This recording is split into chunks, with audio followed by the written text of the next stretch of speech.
What is good, guys? Welcome back to the channel. My name is Rory Gissing and today's video is going to be about gynecomastia.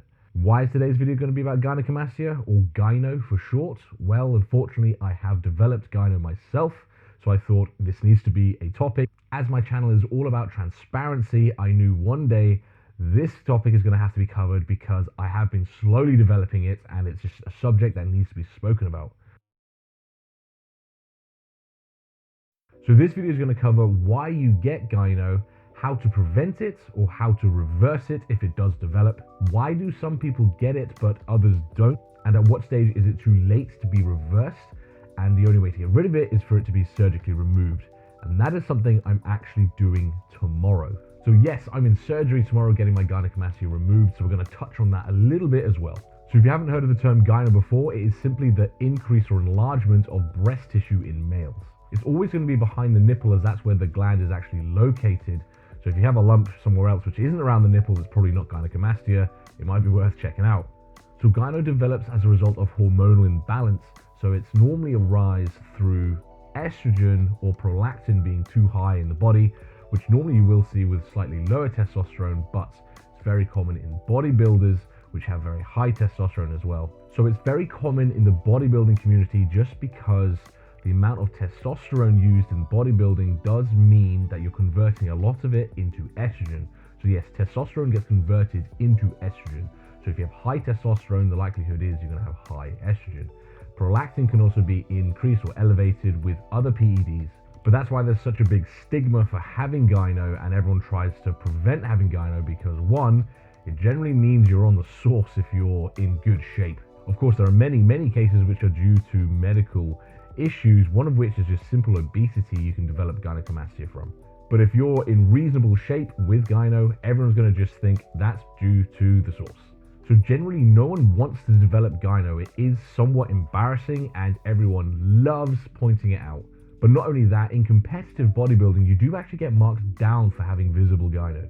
So mine is rather subtle. You may not have even noticed it on my social platforms because I'm quite good at hiding it. However, on the bodybuilding stage, it had been seen, it had been spotted by the judges, and I have been told that I need to get it sorted, and I have had somewhat of an effect on my look, so it's visible to someone looking for it, but I do feel like I've been able to hide it rather well up until this point. Now, I'm at the stage where it needs to be surgically removed. I can no longer reverse it. I've been trying for months, and it just isn't working, so it has to be surgically removed. Now, I'm going to document the entire process and my whole experience with the surgery, the rehab, the aftercare, what I'm going to do to speed up recovery, because your boy needs to get back in the gym as fast as possible to start my off season properly. So make sure you are subscribed so you don't miss out on the whole experience of getting the surgery and the rehab and how long it's going to take for me to get back in the gym. My target goal is 2 weeks downtime before I'm back in the gym, training legs for a week and then upper body on week 3. So loads of new content coming your way as I now have some free time over the next 2 weeks to get some videos made and get some content out to you guys. So why do some people get it and others don't? I hear so many stories about people talking about their mate who uses way more PEDs than them and they don't get anything, but then when they use just a little bit of PEDs, it develops gyno instantly. It comes in the same category as why do people get really bad acne when they take PEDs and others don't.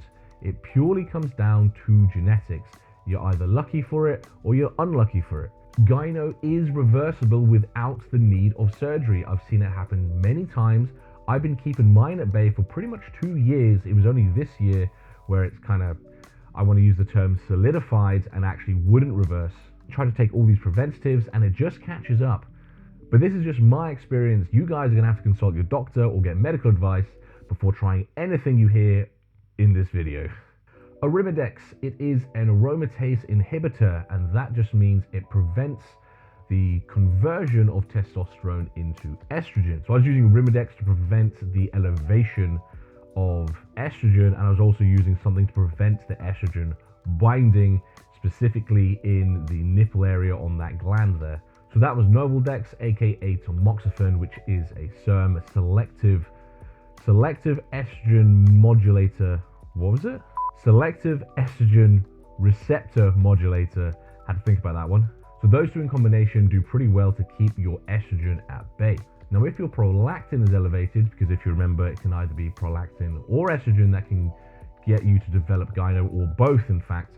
But if your prolactin is elevated, there's something completely different protocol to reducing that, and that is something called cabergoline. And I had to quickly look that up because I only know it as caber, which is the short name for it.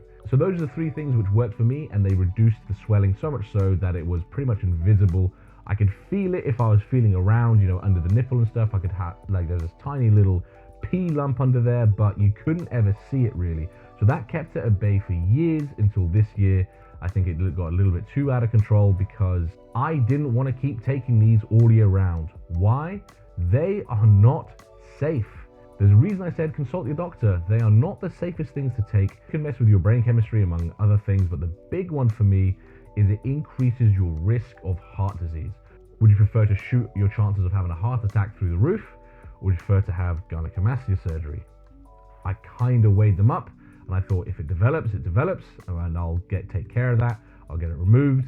I prefer to not have my cholesterol out of whack, because that is what it does, especially if I had to take it all year round. So the big question is, are you happy with the increased risk of heart disease, or would you rather just have the gland surgically removed? It does cost quite a bit of money, but at the end of the day, only you can make that decision, and it's going to have to be a conversation in great detail with your doctor.